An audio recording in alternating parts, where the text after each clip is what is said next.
মহারাজ আমাকে ডেকেছেন?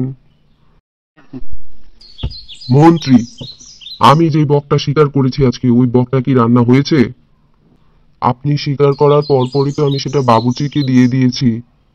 তুমি এক্ষুনি যাও, বাবুর্চিকে গিয়ে বলো যে দুপুরে আমি আজকে ওই বক দিয়েই খাবো। ঠিক আছে মহারাজ, আমি এক্ষুনি বাবুর্চির কাছে যাচ্ছি। এক্ষুনি যাও।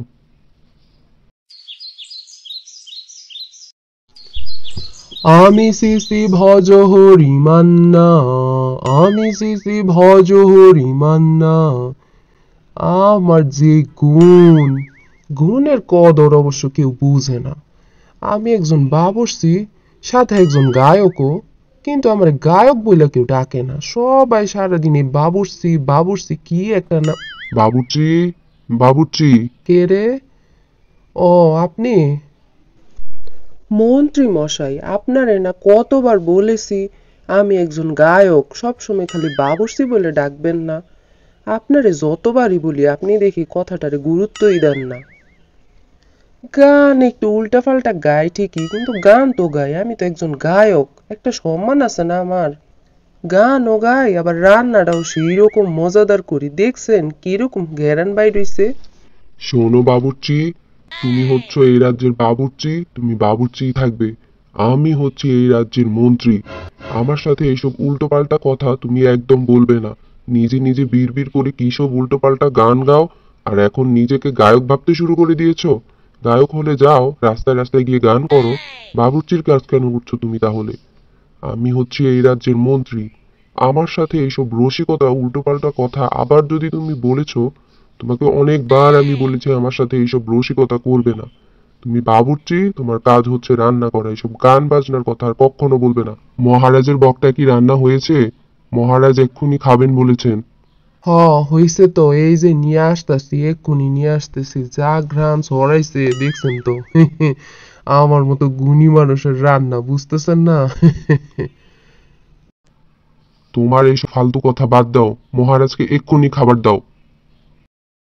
এই লোকটারে যে কে মন্ত্রী বানাইছে কেডাই জানে। যন্ত্রণা।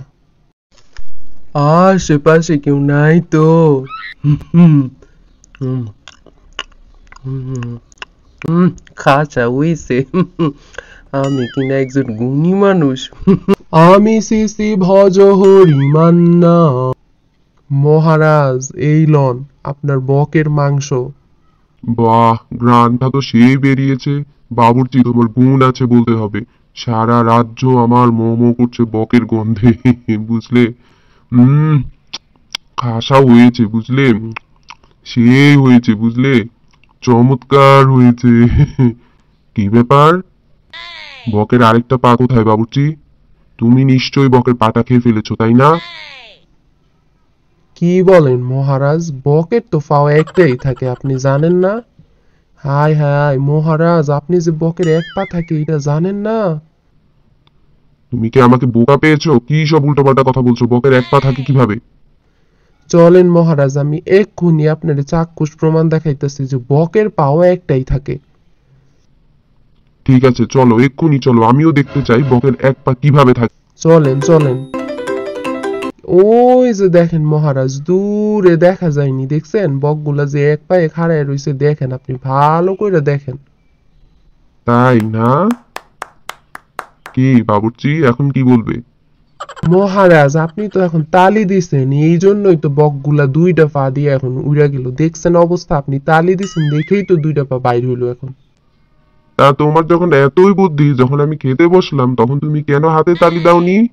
মহারাজ, আমি কি এত বোকা নাকি? আমি যদি আপনার খাওয়ার সময় তালি দিতাম তখন তো বকটা দুইটা পাও নিয়ে আকাশে উড়া যাই। তুমি সত্যি গুণী বাবুর্চি, তুমি একজন রসিক মানুষও বটে। মহারাজ, শুধু রসিক মানুষ বললে তো হবে না, আমি একজন গায়কও।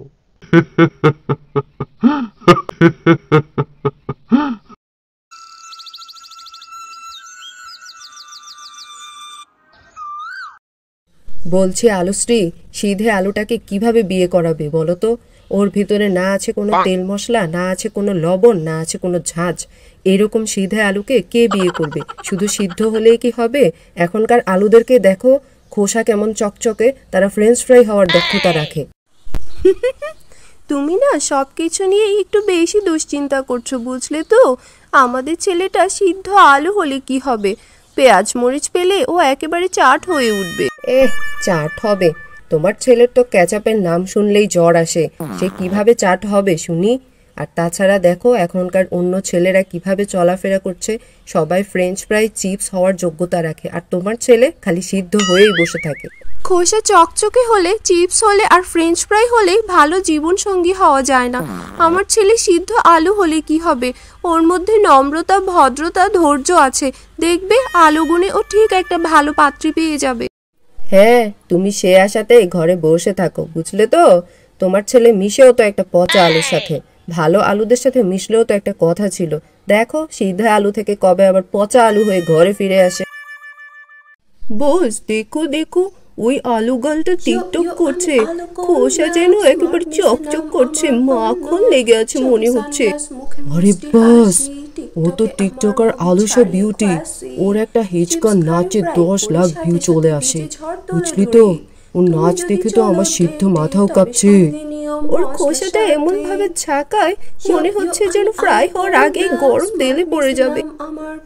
বুঝলি তো, আমি ঠিক করেছি এরকম একটা মেয়েকেই বিয়ে করব। টিকটকার বেশ সারাক্ষণ নাচবে, গাইবে, ক্যামেরা অন থাকবে। তোরা এখানে গাছের আড়ালে লুকিয়ে কি করছিস রে? কিছু না কাকু, এই চলে আয়। দেখি তো ওরা এখানে কি করছিল।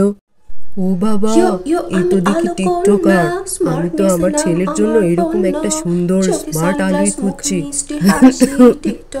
এত চকচকে খোসার আলু আগে কখনো দেখিনি। 42 আঙ্কেল, আপনার লজ্জা করে না? বাবার বয়সী আলু হয়ে আমার মতো একটা মেয়ে বয়সী আলুর সাথে লাইন মারতে এসেছেন। তুমি ভুল করছো মা, আমি আমার একমাত্র ছেলে সিধে আলুর জন্য তোমার মতো একটা স্টাইলিশ স্মার্ট মেয়ে খুঁজছি। ও আচ্ছা, তাই বলুন। তা আপনার ছেলে দেখতে কেমন? বুঝলে তো, আমার ছেলেটা খুবই সাধাসিধে, খুব সহজ সরল, খুবই ধৈর্যশীল আর খুবই নরম স্বভাবের হয়েছে। শুধু সিদ্ধই হয়, আর কোনো কাজেই লাগে না। তাহলে তো বেশ ভালোই হলো। সাদা সিধে 42 আমার বেশ পছন্দ। তাহলে আমাদের বাড়িতে চলো, আমার সিধে আলুটার সাথে তোমার পরিচয় করিয়ে দিব। কি রে আলু বন্ধু, এখন আর আমাদের বাড়িতে আসিস না যে? তুই যাস না বলে আমি চলে এলাম তোর সাথে দেখা করতে। আসলে বন্ধু, তুই তো জানিসই আমার পচা রোগ আছে। আমার আবার পচন ধরেছে, তাই আমি ঘর থেকে বের হই না। যদি রোগটা তোরও হয়ে যায়? এইভাবে ঘরে বসে থাকলে কি তোর রোগ ভালো হয়ে যাবে? চল এক্ষুনি আলু কেয়ার হাসপাতালে চল, এক্ষুনি গিয়ে তোকে ডাক্তার দেখাই, তাহলেই দেখবি সব ঠিক হয়ে যাবে। না না, আমি যাবো না। ডাক্তারের কাছে গেলে আমার খুব ভয় করে। তুই চল তো আমার সাথে। আমি যাব না বন্ধু।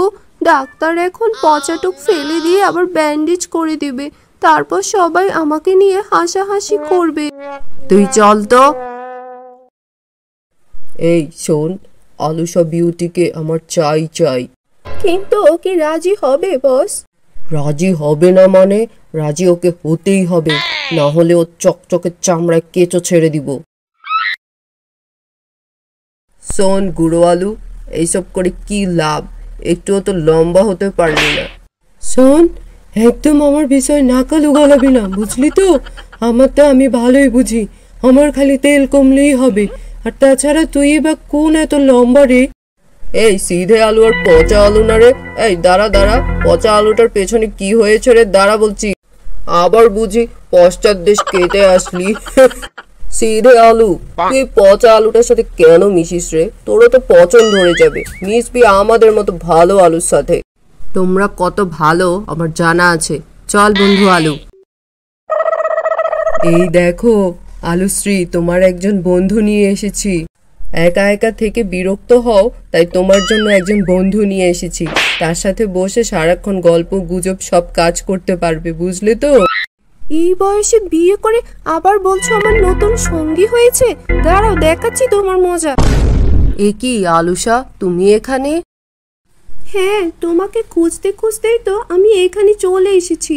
সেই যে কবে তুমি পটেটো ইউনিভার্সিটি থেকে বেরিয়েছো আর শহরেই যাওনি। ও, তাহলে এই ব্যাপার। দেখলে তো আলুশ্রী, তুমি শুধু শুধুই আমাকে ভুল বুঝলে। এতক্ষণ আমাকে কত কথাই না শোনালে। সেই সব কথা বাদ দাও তো, চলো ছেলেটার বিয়েটা আগে সেরে ফেলি।